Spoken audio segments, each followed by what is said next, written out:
These are the 4 questions which affect all of us, directly or indirectly, whether you are a purchaser or the builder. Basically, these questions are around builders. But as Mahesh rightly pointed out, the builder will not take anything on his head. He will pass it on to you. You and I, as the purchasers, the ultimate sufferer in this country is always the consumer. Is always the consumer. You and I, including both of us, is the consumer, because everything is passed on to the consumer. Because unorganized, no unity. Or you like the unorganized sector like transporters. You can go on a strike and say that boss, government will fall down in 1 week, I know. But we as a consumer have no say. So we have to suffer it. And it will be passed on to us. So whether the liability exists or no is a question. If yes, on what value? If yes, when am I liable to pay the tax? And what will be the implications for environment? These are the important things.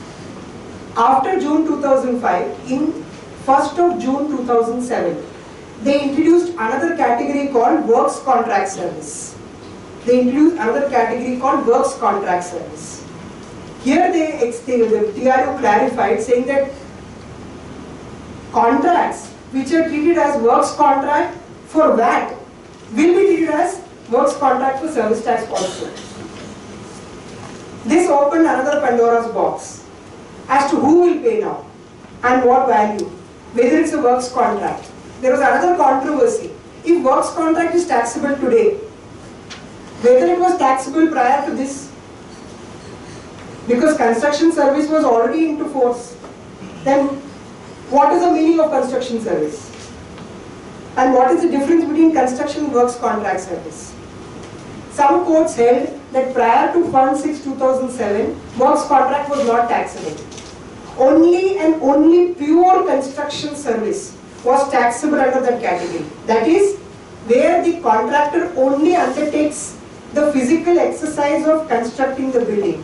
He does not supply any material, either in the form of bricks, sand, steel, cement, mud, nothing. Everything is supplied by the developer. And the contractor only undertakes the construction. He will be liable to pay service tax under construction service.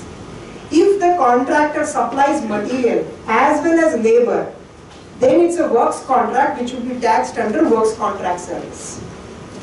Clear so far? Clear, sir? But as always, there are conflicting opinions on this. There are contrary views taken by the larger benches of the tribunal itself. Okay. One of the larger benches was argued by me only, where we succeeded for the assessee, holding that prior to 1/6/2007, it is not taxable. Okay. That was Indian Oil Tanking's case. But that was referred to a 5-judge bench of the tribunal in the case of L&T. And now the tribunal 5-judge bench is again divided by a 3:2 majority.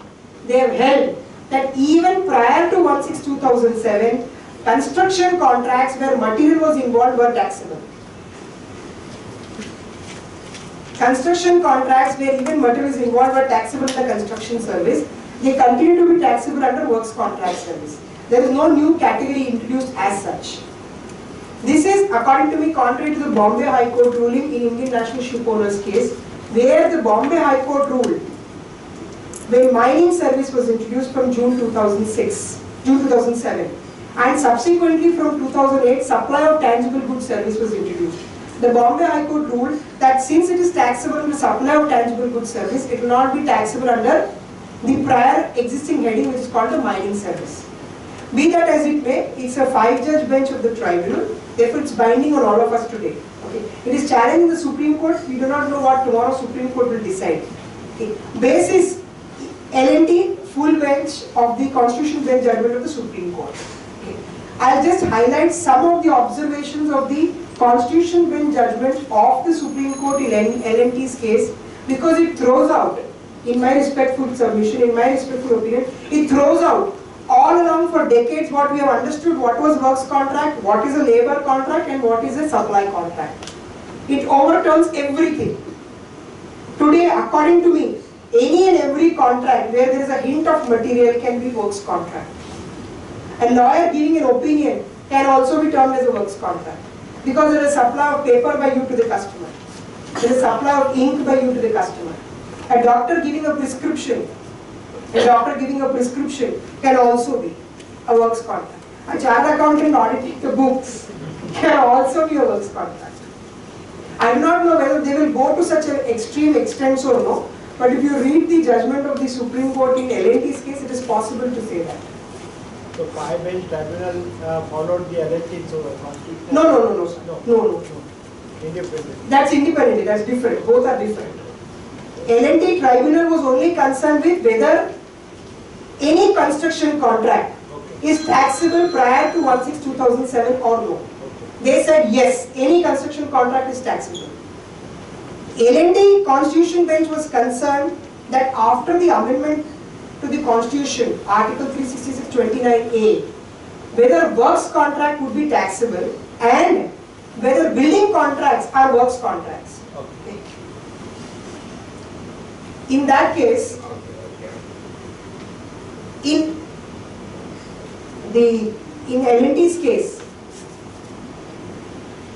the Supreme Court, Justice Variava, two-judge bench, Justice Variava took a view that a building contract where you receive money, where you receive consideration before the building is complete is a works contract. Assessee argued no, it's a sale. It's a sale of immovable property. I receive consideration stage-wise. You know, all of us know builders call it plinth-wise. Okay. I receive consideration stage-wise. That will not make a sale contract into a works contract. The court went into some of the conditions of the contract and said no, that you are liable to pay VAT and it is a works contract and the state is right in levying VAT. This matter was referred to a Constitution bench by Justice Sinha, where he observed that this ruling of L&T is directly contrary to Hindustan Shipyard and Purushottam Premji. In Hindustan Shipyard and Purushottam Premji, the Supreme Court explained what is the concept of a works contract, wherein the property in the goods, the property in the material vests with the customer by theory of accretion. That is, as and when the construction is being done, the property in the goods gets transferred from the supplier to the purchaser. It is not a case where the builder constructs the building and then sells it. A works contract is a contract.